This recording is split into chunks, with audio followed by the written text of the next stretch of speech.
मान लीजिए कि 10वीं में जाने के बाद किसी को हिंदी लिखने नहीं आ रहा है, किसी को हिंदी पढ़ने नहीं आ रहा है, उसको ये मालूम नहीं है कि प्रधानमंत्री कौन है देश का, राज्य का मुख्यमंत्री कौन है, शिक्षा मंत्री कौन है, उसको कखा कखा नहीं आ रहा, तो समझिए कि क्या दिल्ली का जो सरकारी विद्यालय है ये यहाँ है और झारखंड का सरकारी विद्यालय यहाँ पूरा जमीन में गड़ा हुआ है, धंसा हुआ है, घुसा हुआ है।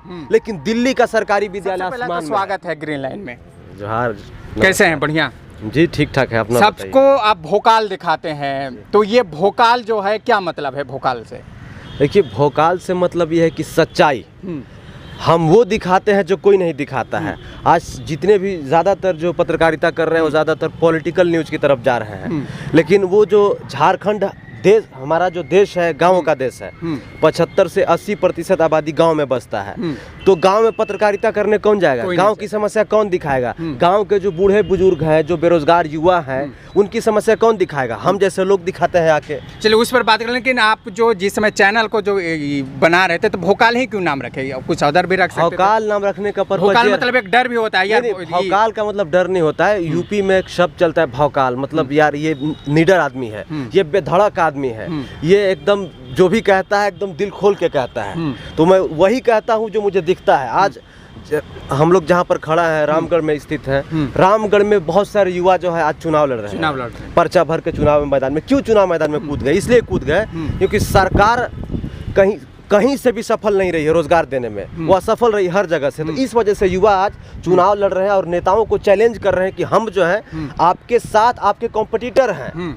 चुनाव हारना जितना अलग बात है, लेकिन किस तरीके से अपने बात को रखना, बात को प्रेजेंट करना, जो बेसिक मुद्दे हैं उस पर बात करना, ये सबसे बड़ी बात है। तो इस वजह से भोकाल नाम रखने का पीछे ये वजह है कि हम लोग सच्चाई दिखाते हैं और सच के लिए लड़ते हैं, गरीबों के लिए। ये वही समर है जो आप चेहरा से वाकिफ है, और इनका वीडियो जो है करोड़ों में जाता है। इनका सब्सक्राइबर की बात करें तो लगभग जो है 6.5 लाख लगभग इनका सब्सक्राइबर है। लगभग हिंदुस्तान के लगभग प्रत्येक कोने में जो है लोग इसको जानते हैं, लेकिन झारखंड का कोई ऐसा डिस्ट्रिक्ट नहीं है जहां पर इनका रिपोर्टिंग नहीं हुआ है। खास तौर पर लगभग आपका सैकड़ों वीडियो जो है विद्यालय पर बना है, जहां पर विद्यालय का सिस्टम दिखाते हैं। तो ये वीडियो बनाने के बाद क्या विद्यालय में कुछ सुधार हुआ या फिर ऐसे टाइम पास ही चल रहा है? 500 प्लस स्कूलों में गया हूँ। सुधार तो इतना हुआ कि आज से पहले, आज 6 महीना बैक में जाइए और स्कूलों में जाके देखिए, स्कूलों का कलर एकदम जर्जर हुआ करता था, टूटा फटा हुआ करता था। लगभग झारखंड के सभी स्कूलों का कलर बदल गया है। सभी स्कूलों में जो है शौचालय ठीक हो गया है,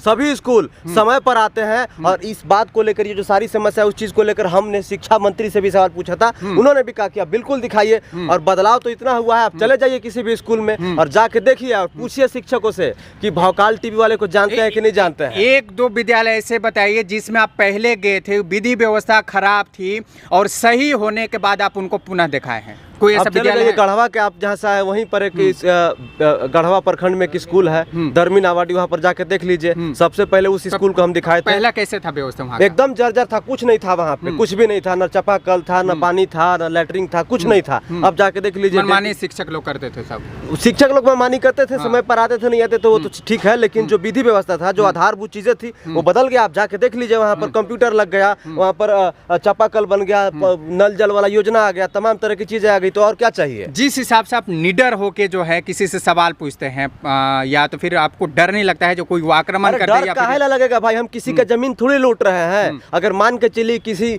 पदाधिकारी के पास, किसी नेताजी के पास, या किसी शिक्षक के पास, या किसी डॉक्टर के पास, या किसी अस्पताल में, या कहीं जहां पर भी हम जा रहे हैं, जो सरकारी विधि व्यवस्था को दिखा रहे हैं, जो समस्या है तभी ना दिखा रहे हैं। अगर आप में कोई कमी नहीं है तो फिर जबरदस्ती कमी थोड़ी हम दिखाएंगे। मान लीजिए कि 10वीं में जाने के बाद किसी को हिंदी लिखने नहीं आ रहा है, किसी को हिंदी पढ़ने नहीं आ रहा है, उसको ये मालूम नहीं है कि प्रधानमंत्री कौन है देश का, राज्य का मुख्यमंत्री कौन है, शिक्षा मंत्री कौन है, उसको कखा कखा नहीं आ रहा, तो समझिए कि क्या स्थिति है हमारे देश का और हमारे राज्य का। बताइए आप।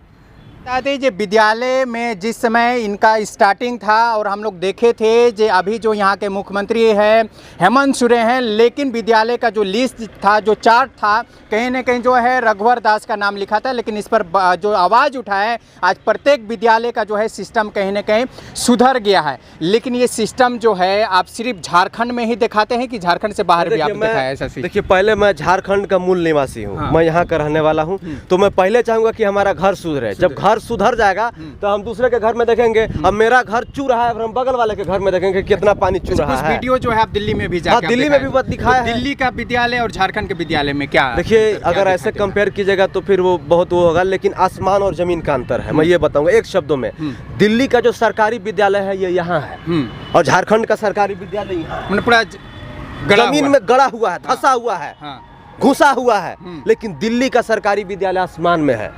इसलिए कह रहा हूँ कि झारखंड के जो प्राइवेट विद्यालय है, जैसे डीएवी विद्यालय है और भी जो तमाम तरह का जिसमें आप दोनों झारखंड का भी विद्यालय देखा है, दिल्ली का भी विद्यालय देखा है, अगर यहाँ झारखंड के लोग सुधारना चाहे तो कैसे ये सुधर सकता है? झारखंड बेहतर हो सकता है वहाँ से। अरे भाई, वो केंद्र शासित प्रदेश है दिल्ली, आप सोच लीजिए। और वहाँ के स्कूलों का एकदम इतना जबरदस्त व्यवस्था है, वहाँ से 1.5 गुना ज्यादा हमारे राज्य का बजट है।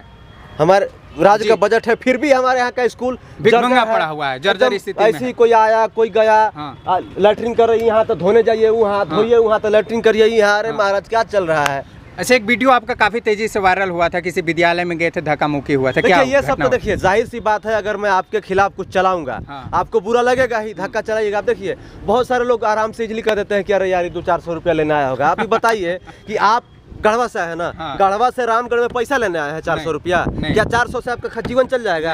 आप यहाँ पर आए हैं ग्राउंड रिपोर्टिंग करने, तो हमें उतना लोग देखते हैं, हमारे पास उतना इनकम का सोर्स है और जेन्युइन सोर्स है। ईडी सीबीआई छापा मार रहा है ना झारखंड में। अब एक इंजीनियर के पास मिला है 500 करोड़ का संपत्ति, पता चला है BMW, मर्सिडीज, पता नहीं कौन कौन कार है, सोना है, चांदी है, मारा भूषण है, फ्लैट है, ये है वो तमाम तरह की चीजें हैं। हमारा जाँच करवा लीजिए, हमारा भी तो कुछ नहीं है खाने के लिए, मार भात खाते हैं और रिपोर्टिंग करते हैं।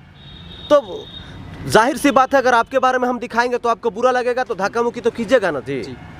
बिल्कुल, समर जी थे और भोकाल टीवी चलाते हैं और ये भोकाल टीवी जो है आज पूरा झारखंड में जो है तहलका मचाया हुआ है। हालांकि अभी हम लोग जो है उपचुनाव का कवरेज के लिए आए थे, उसी दौरान जो है समर जी मिले और इनका हाल चाल भी लिए और यही रिपोर्टिंग जो है आज झारखंड के रामगढ़ में भी दिखाएंगे। हालांकि बहुत सारा ऐसा मुद्दा भी है जो झारखंड के रामगढ़ में इन्होंने जो लगभग कई महीनों से यहाँ पर रहकर यहाँ की कई विधि व्यवस्था को दिखाया और यहाँ के कहीं ना कहीं सरकार को भी तमाचा भी मारने का काम किए हैं। रामगढ़ में उपचुनाव चल रहा है और जनसंख्या जो है बेरोजगार युवाओं का, प्रत्याशी लोगों का ज़्यादा है। काफ़ी दिन से जो है आप यहाँ पर कवरेज कर रहे हैं, क्या अनुभव लगा और ये सरकार के ऊपर क्या कुछ कहेंगे? देखिए, मैं तो किसी पार्टी से नहीं हूँ, ना मैं नेता हूँ। मैं एज अ पत्रकार होने के नाते ये कहना चाहूँगा कि जो आज यहाँ पर युवा बेरोजगार अभ्यर्थी जो है यहाँ पर चुनाव में अपना भाग आजमा रहे हैं, चुनाव लड़ रहे हैं, कहीं ना तो कहीं ये दर्शाता है कि सरकार जो है कितनी असफल है जी। अगर मान के चलिए, मैं कुछ लोगों का नाम जानता हूँ, प्रदीप जी हैं, इमाम शफी हैं, योगेश महतो या योगेश चंद्र भारती जी हैं, ये छात्र अभ्यर्थी हैं। ये लोग double MA, master degree, graduation, PhD कर करके बैठा हुआ है। इनको जो है शोध करना चाहिए था, लेकिन आज चुनाव में क्यों लड़ रहे हैं? मजबूरी वश चुनाव में लड़ रहे हैं। ये नेता लोग, ये पार्टी के लोग मजबूर कर दिया है वो लोग को कि हम चुनाव में लड़े और आपको कंपटीशन दें। और यहाँ पर जो है मुझे लग रहा है कि कोई ना कोई जो है युवा छात्र अभ्यर्थी बाजी मार दे, क्योंकि देखिए, एक तरफ पति पत्नी, दूसरे तरफ भी पति पत्नी, तो सब जगह तो पति पत्नी है मेरे भाई। रामगढ़ में जो है बदलाव होना चाहिए और ये पति पत्नी का जो खेल है ख़त्म होना चाहिए। अगर जब तक ख़त्म नहीं करेंगे रामगढ़ का स्थिति जो है, यहाँ का विकास जो है सिर्फ पति पत्नी में, चार दीवारी के अंदर ही दब के रह जाएगा। अच्छा, ये पति पत्नी का जो खेल चल रहा है, ये का कॉमेडी से कम तो नहीं है? ये जॉनी लीवर की फिल्म आती थी राजपाल की, वैसा है। यहाँ के जनता को समझना चाहिए कि अभी मान के चलिए, अभी चंद्र प्रकाश चौधरी जी 15 साल से यहाँ पर विधायक थे, मंत्री भी थे सरकार में, चाहे जिसकी भी सरकार हो। उसके बाद ममता जी तो 3 साल से थी। 3 साल का विकास 15 साल के साथ कंपेयर नहीं किया जा सकता है, ये भी मैं क्लियर कर देना चाहूंगा। लेकिन अगर ये लोग वोट मांगने जा रहे हैं वोटरों के पास, ग्रामीण जनता के पास, जो लोग हैं रामगढ़ की जनता के पास, उनके पास जाके ये लोग कहता क्या है, मैं ये जानना चाहता हूँ कि हमको वोट दीजिएगा तो किस बेसिस पे वोट दे आपको? यहाँ की जनता को पूछना चाहिए कि आपको मैं वोट दूं, क्यों दूं, किस लिए दूं, किस कारण से दूं, आप बता दीजिए हमें। पूछना चाहिए ना, लेकिन यहाँ की जनता पूछती है कि नहीं पूछती है? रामगढ़ की जनता से मैं विनती करना चाहूंगा, आपके पास जो भी प्रत्याशी आते हैं आप उनसे पूछिए कि मैं आपको वोट क्यों दूं, किस लिए दूं। अगर मैं दे दूं, आप जीत जाइएगा तो क्या कीजिएगा, तो बोलेंगे ये करूंगा वो करूंगा। तो दोनों के पास ऑप्शन है, एगो 15 साल रह चुके हैं और एगो 3 साल रह चुकी हैं। तो कहिए कि 15 साल आप भी रह चुके थे, तो 15 साल में जो काम नहीं हुआ, आप जीतने के बाद क्या कीजिएगा, जरा बता दीजिए। 3 साल वाले से पूछेगा कि मैडम के साक्षात पतिदेव बजरंग महतो जी, आपकी पत्नी 3 साल यहाँ पर रही थी, एक कांड में चली गई है, उनको सजा हो गई है, तो फिर कहेंगे कि हमें जिताइए, हम ये करेंगे वो करेंगे। जाहिर सी बात है, कुछ ना कुछ तो करने के लिए बात बोलेंगे, तभी तो उनका होगा, वादा पूरा होगा। तो पूछेगा कि मान कैसे ले, कैसे मान ले, बताइए कैसे माना जाए, बताइए कोई सबूत या कोई ऐसा कुछ क्या कहा जाए उसको। बदलाव होना चाहिए, बदलाव की जो लहर है, जो उपचुनाव है, कहीं न कहीं ऊपर वाले जो है किस्मत आजमा रहे हैं रामगढ़ वासियों को, जो यहाँ पर विकास नहीं हुआ है और विकास जो करवाना आप चाहते हैं, तो कहीं न कहीं ऐसे प्रत्याशी को जो चुने आप, वो प्रत्याशी जो चुनेंगे कहीं न कहीं आपका विकास के काम करेंगे।